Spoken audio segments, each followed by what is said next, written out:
Okay, today we're going to be looking at our last lesson in graphing quadratic functions. We've so far learned about different features such as the axis of symmetry and the vertex and the maximum and minimum. Today we're going to be talking about that last important feature, which are called the zeros. And we've sort of been introduced to this already, but we're going to just review it again in this lesson. So for our do now, we're going to be doing number 23 in the Regents packet. So if you need a moment, go pause this, pull up your Regents packet, and we're going to be doing number 23. So question number 23 says, which polynomial functions have zeros at -3, 0, and 4? So again, even though we're not quite sure what a zero is, we're going to focus on it more in this lesson. What we have already learned about is the zero product property. And we know that the zero product property is what we would use when we were solving equations to find our different solutions. We would factor, and then we would set each part of our equation equal to 0 and solve using the zero product property. So what I notice here is that there are 3 different answers, -3, 0, and 4. So I want to know which of these answer choices could give me 3 different answers for my zeros. And I notice that I can eliminate choices 1 and 2, because in 1 I have 1, 2, 1, 2, only 2 different pieces. And that's not going to give me 3 unique solutions. So let's focus on either choice 3 or choice 4. So starting with choice 3, if we take our expression x times x plus 3 times x minus 4, and we set this equal to 0 to find the zeros, our zero product property, again, would tell us to set each piece of this factored expression separately equal to 0 and solve. So notice that we can set all 3 parts of the expression equal to 0. Our first expression is already solved for us. We get x equals 0. In our second expression here, we would go ahead and use inverse operations to get -3 as our next 0. And finally, we would again use inverse operations with our 4 and get +4. So we notice here that choice 3 gives us 0, -3, and 4 as our 3 zero values, which exactly match what we were being asked to find. So this is going to be choice 3. Okay, so in this final lesson, you should still be working in your packet that says graphing quadratic functions. We're looking at the last lesson, which starts on page 15. So go ahead and pull this packet up, find a piece of loose leaf paper, and let's follow along with the lesson. So reading at the top here, it says a zero of a function is a value of x that makes the value of the function 0. Again, this should be sounding very familiar to your zero product property. It says the zeros of a function are the x-intercepts of the graph of the function. As a reminder, our x-intercepts are where the graph crosses the x-axis.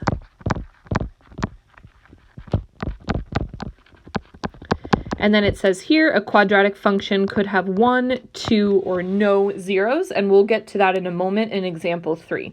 So just to point something out, because the Regents likes to use a couple different vocabulary words when we're talking about zeros, the word zero in this type of algebra means the exact same thing as a root. So sometimes they might call it a root, which also means the exact same thing as an x-intercept. So basically, these 3 words can be used interchangeably. Zero, root, x-intercept, these all mean the exact same thing. So let's make sure that we add that into our notes, because that is very important. So I want you to pause this video, take a look at example 3. There's 3 different examples here, A, B, and C. I'll just separate them out for you. A is up top, B is in the middle, C is down here. And try to answer your 2 think, write, pair, share questions, and then come back to the video. So looking at question number 1, it says, how is finding the zeros of a parabola on a graph related to finding it algebraically? So if we look at these examples here, we notice here that in example A, our graph crosses the x-axis here at -1 and here at +2. You also notice that those are the 2 answers we got when we solved algebraically. Looking at example B, you notice your graph crosses the x-axis once, and you'll notice that you basically got one answer when you solved it algebraically. And finally, if we look at C, our graph here does not touch the x-axis, and we did not get any answers. So how are these two related to each other? We can say that these give the same answer. So in this lesson today, we're basically going to find the zeros just by looking at the graph, and then we're going to confirm that we are correct by solving algebraically. So just to look at each example more specifically, question number 2 says, what is different about the zeros for A, B, and C? How is this seen on the graph and in the algebraic work? So if we start with example A, we notice that there are 2 zeros. So where do we see that? We see here that the graph crosses the x-axis twice. Right? If we look at our graph here, again, we see that it touches the x-axis 2 times. We also see that we get 2 answers for x when you solve. So if you notice here, they set x squared minus x minus 2 equal to 0. They decided to use factoring, and they got 2 different answers, which matches up that we got 2 different zeros. Let's look at our next example, example B. So if we notice in example B, in this one, we only had 1 0. So how do we see that on the graph and algebraically? Well, on the graph, we see that our graph crosses the x-axis once. Right? This graph right here in B only touches the x-axis 1 time. How do we see that algebraically? We see that we only get 1 answer for x when you solve.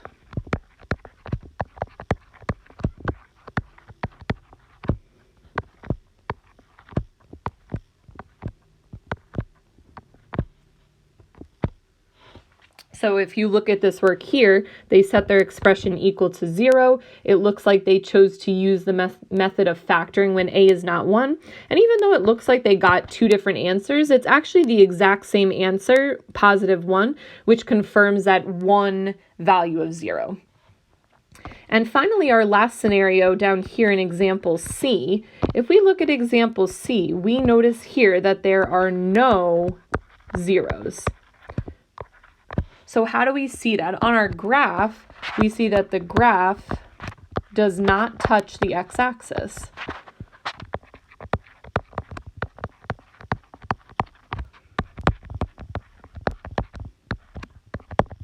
If we look at our curve here, we see that it comes down, down, down, but we notice that it never touches this x-axis. How do we see that algebraically? We notice that we got an error when you try to solve.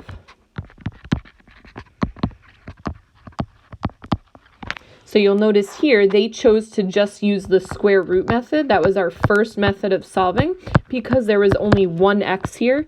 But you'll notice here that when you go to take the square root of both sides, this right here gives you an error, which is why we have no zeros. So again, just to review, our zeros are the same as the root, which is the same as an x-intercept, and there's 3 different scenarios you could have. You could get 1 answer, like in example B. You could get 2 answers, like in example A, or you could get no answers, like in example C.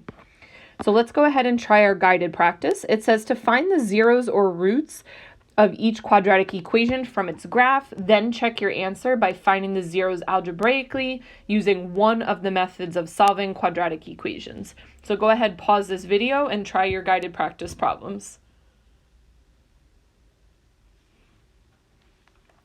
So starting with our first guided practice right here, just by looking at the graph, I notice that this graph crosses the x-axis right here at x equals 3. So I know that the answer for the first problem here is that x is equal to 3. But we're also being asked to solve this algebraically. So in order to do that, we're going to set our expression equal to 0. And then think about our 4 different methods of solving and which one we want to use. Going through our methods, I know I can't use the square root method because I see 2 different x's. And our next method here is factoring. So let's see if we can factor this. I notice that this is going to be factoring when a is 1 because there's no number out front, which is great. That's our easier type of factoring. I'm going to start both expressions with an x.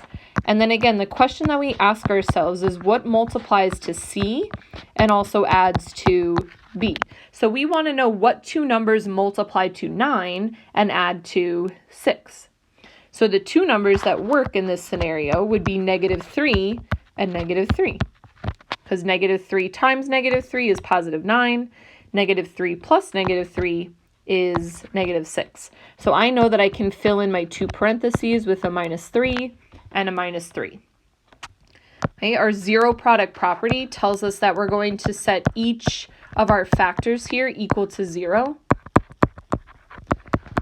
And then we'll go ahead and solve using our inverse operations. So our first answer here is x equals 3. And if you notice in our second answer here, we also get x equals 3. So that confirms our first suspicion here that the answer to this problem is just x equals 3. That is our only 0 or our only root. Looking at our second guided practice problem, I notice here that this graph does not touch the x-axis. My x-axis is here. My graph doesn't even get close to it. So I think that the answer to this problem is that there are no zeros.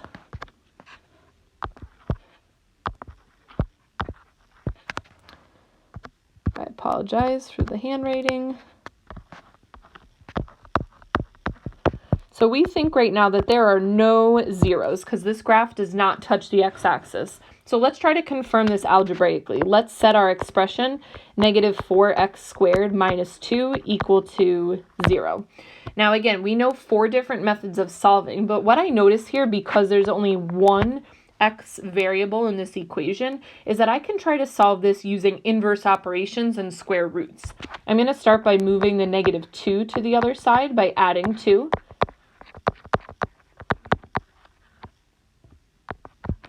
Then we would next divide both sides by -4. So we have x squared equals, if we do 2 divided by -4, that would give us just a -0.5 or -0.5, whichever you prefer. And then if we go to take the square root of both sides, again, we notice right here that when we go to take the square root of a negative, we end up with an error, right? Which confirms what we said back at the beginning, that there are no zeros for this graph. So again, what we've noticed here is that you can now find the zeros in 2 different ways. You can find it just by looking at the graph or by solving algebraically. So let's take a look at our checkpoint question. Here is your problem. You're given a graph and an equation, and you're being asked to do 2 things. The first part is to find the zeros or the roots just by looking at the graph. And then question number 2 is to check those answers by finding the zeros algebraically. So please pause this video, go try these problems on your own, and then come back. Okay, so looking at our checkpoint question here, we notice that this graph right here touches the x-axis once and twice. So the 2 zeros that we see here are at x equals -1. That's our first one on the left. And over at x equals 3. So those are going to be the 2 zeros or roots or x-intercepts for this graph. Now let's go ahead and do number 2, where we're asked to confirm this algebraically. So what we learned is to find the zeros, we start by setting the whole expression equal to 0. And then I think about which of my 4 methods that I can use to solve this equation. I notice I can't use the square root method because there are 2 x's, but I do notice that I might be able to factor in this problem. So to figure out our 2 numbers here, we want to know what 2 numbers multiply to -3 and add to -2. The 2 numbers that you should have picked were -3 and +1, because -3 times 1 is -3, and -3 plus 1 is -2. Setting both of these expressions equal to 0 using our zero product property, Then we'll use our inverse operations to solve.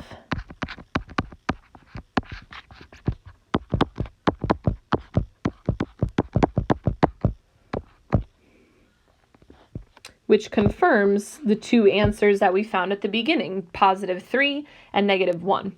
You could have also solved that equation by using completing the square or the quadratic formula, but you should still get the same answers. So at this point, I want you to think about how you just did on that checkpoint question. If you were unable to find the zeros, either by looking at the graph or solving algebraically, please start with red. If you could find the zeros by looking at the graph, but you could not do it algebraically or couldn't finish, please start in yellow. And if you were both able to identify the zeros from the graph and check it algebraically, please start with green. Also, everyone should notice in our extension problems here that you now know how to do 4 more problems in the Regents packet. And just to review, back in the beginning of this unit, we also had already done these 5 Regents packet problems down here, but those also pertain to this particular lesson.